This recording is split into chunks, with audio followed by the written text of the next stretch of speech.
आज की इस वीडियो में आप लोग सीखने वाले हैं कैंजारो अभिक्रिया, जो कि एल्डिहाइड की रासायनिक अभिक्रिया है। ये क्षारीय माध्यम में होता है।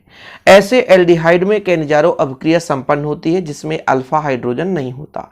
अल्फा हाइड्रोजन का मतलब ये है कि एल्डिहाइड ग्रुप है, उसके साथ यदि कार्बन जुड़ा है, कार्बन के पास यदि हाइड्रोजन ना हो तो वो अल्फा हाइड्रोजन विहीन कहलाता है। हम एग्जाम्पल के तौर पर समझते हैं, जैसे फार्मेल्डिहाइड की बात करते हैं बच्चों।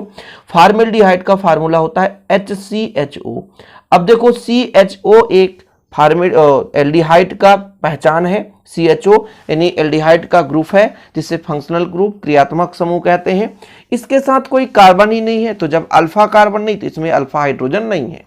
ठीक है, इसको हम क्या करते हैं, क्षार विलयन के साथ गर्म करते हैं। क्षार जैसे हम ले लेते हैं, मान लीजिए NaOH या KOH, हम NaOH ले लेते हैं तो इसमें से क्या बनता है, एक तो हमारा एल्कोहल बनता है। एल्कोहल कैसे बनेगा, एक कार्बन है तो एक कार्बन का एल्कोहल कैसे बन सकता है, CH3OH, यही तो है CH3OH। अब CH3 यहां पर देखो जरा, 3 हाइड्रोजन हो गए, यहां पर बैलेंस ही सही नहीं हो रही है, तो एक काम करो, यदि 2 का मल्टीप्लाई कर दें तब तो हो जाएगा ना CH3OH।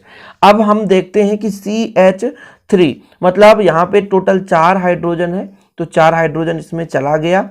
ठीक है, यहाँ पे आपका 2 कार्बन है तो 1 कार्बन चला गया, अभी 1 कार्बन बच रहा है। देखो जरा, ठीक है, यहाँ पर बच्चों समझने की कोशिश करना कि यदि मैं आपसे कह दूं कि जो एल्कोहल बनेगा तो उसमें कार्बन रहेगा, तो यहाँ पर फिलहाल 2 कार्बन मैंने लिया तो 1 कार्बन चला गया, 1 कार्बन बचा है, क्योंकि अब चयन होने के बाद एक अम्ल भी बनता है और एक एल्कोहल। अम्ल का फॉर्मेट क्या है, जैसे HCOOH होना चाहिए, लेकिन यहाँ पे सोडियम है इसलिए Na हो जाता है, तो सोडियम का लवण है, अर्थात ये अम्ल का ही रूप है, इसलिए परेशान मत होना।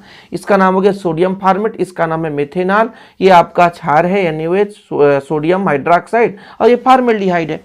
अब आप लोगों को लगता होगा कि सर ये तो हम समझ भी नहीं पाए, कैसे अल्फा हाइड्रोजन, आप तो कह रहे थे कि क्रियात्मक समूह के साथ जो कार्बन है उसके साथ जुड़ा हाइड्रोजन अल्फा हाइड्रोजन कहलाता है।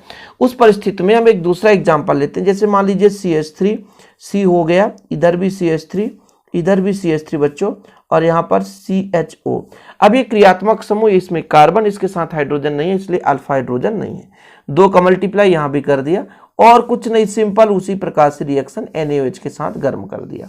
बस सिंपल है, जिस प्रकार से यहाँ पे पहले ये पूरा रूप का एक एल्कोहल बना दो, यहाँ पे आप CH3 तो CH3 रहने दो, CH3 और यहाँ पर एल्कोहल कैसे भाई, यहाँ पे कार्बन है तो CH2OH कर दो। ये आपका एक भाग एल्कोहल में बदल गया और एक भाग सोडियम के साथ जुड़ जाएगा।